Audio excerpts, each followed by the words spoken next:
Magandang umaga po sa inyong lahat. Huling araw ng ating simbang gabi. Nakumpleto niyo po ba yung 9 na araw? Ha? Taas nga ng kamay yung mga nakakumpleto. Hoy, ang dami! Palakpakan natin ang bawat isa. Baka po yung iba sa inyo, first time na kumpleto. Baka yung iba ngayon lang nagsisimba, pagsimbang gabi. O kaya naman, araw-araw nagsisimba. Baka yung iba, linggo lang nagsisimba. Pero dahil ngayon, araw-araw. Meron tayong kasabihan na pagkatapos daw nung 9 na araw, pag nakumpleto, merong biyaya pagkatapos. Hindi po totoo yun. Dahil tuwing magsisimba, may biyaya. Kaya araw-araw, may biyaya. Hindi lang pagkatapos. Araw-araw, imposible na magsimba ka at walang biyayang naghihintay para sa'yo. Yung tunay na nagsisimba, ha? Hindi yung pumoporma lang. Hindi yung nakikipagligawan lang.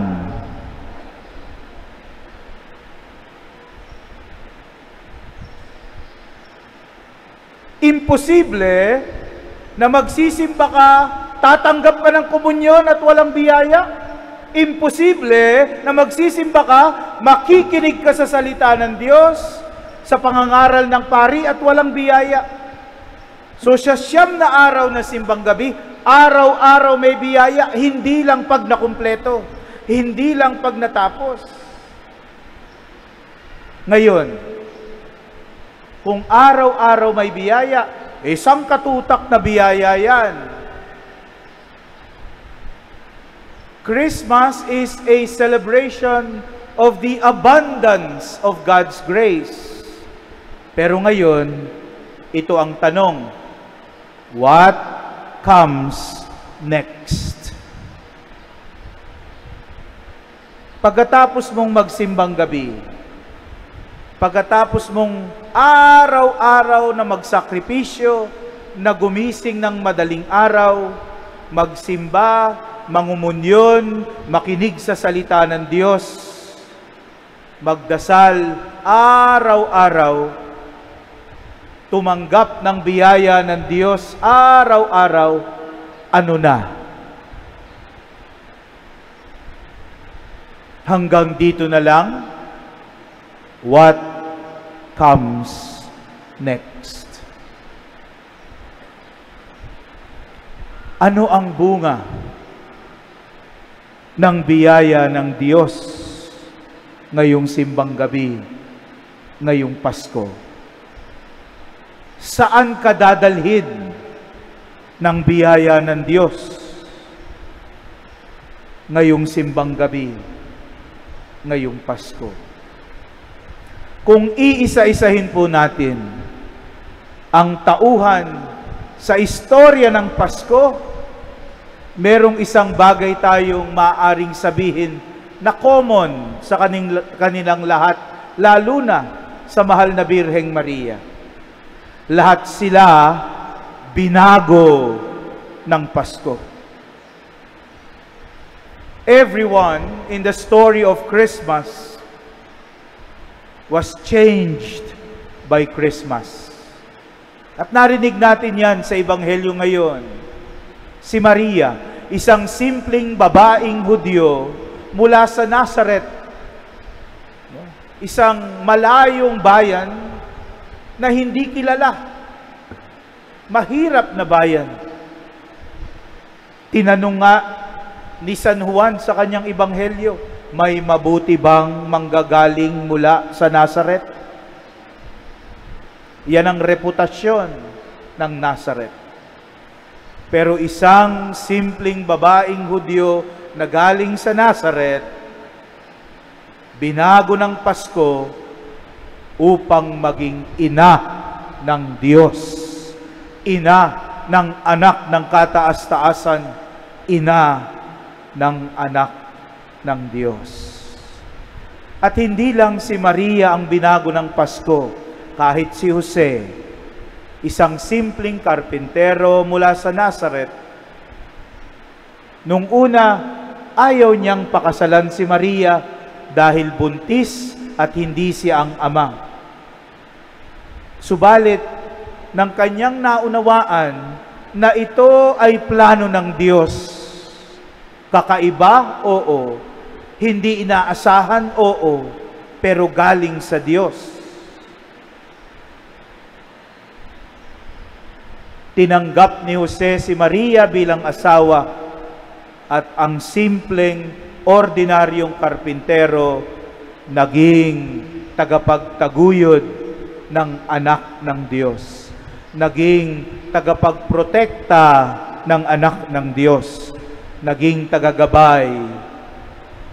Saint Joseph, the protector and nourisher of the Son of God.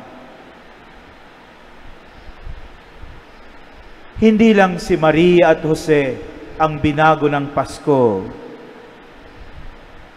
Alam natin ang kwento, yung ebanghelyo mamayang gabi, ang mga pastol nag-aalaga lang ng kanilang mga tupa sa bukid ng Bethlehem. Nagtatrabaho. Subalit dahil sa pangitain ng mga anghel, sila ang naging unang saksi sa pagdating ng manunubos. Mga simpleng pastol, nagtatrabaho lang, doing what they usually do. And yet, on that Christmas night, they became witnesses.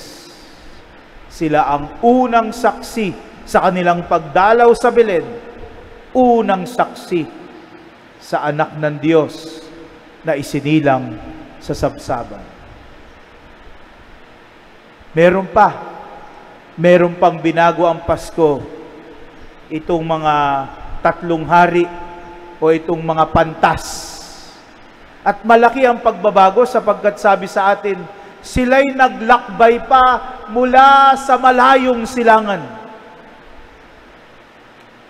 Kung sila nga ay totoong hari, I'm sure napakaganda ng buhay niyan doon saan man sila galing. Kung sila ay mga pantas, I'm sure kinikilala yan dahil sa kanilang karunungan kung saan man sila galing. They must have lived a comfortable life. Komportable ang buhay niyan.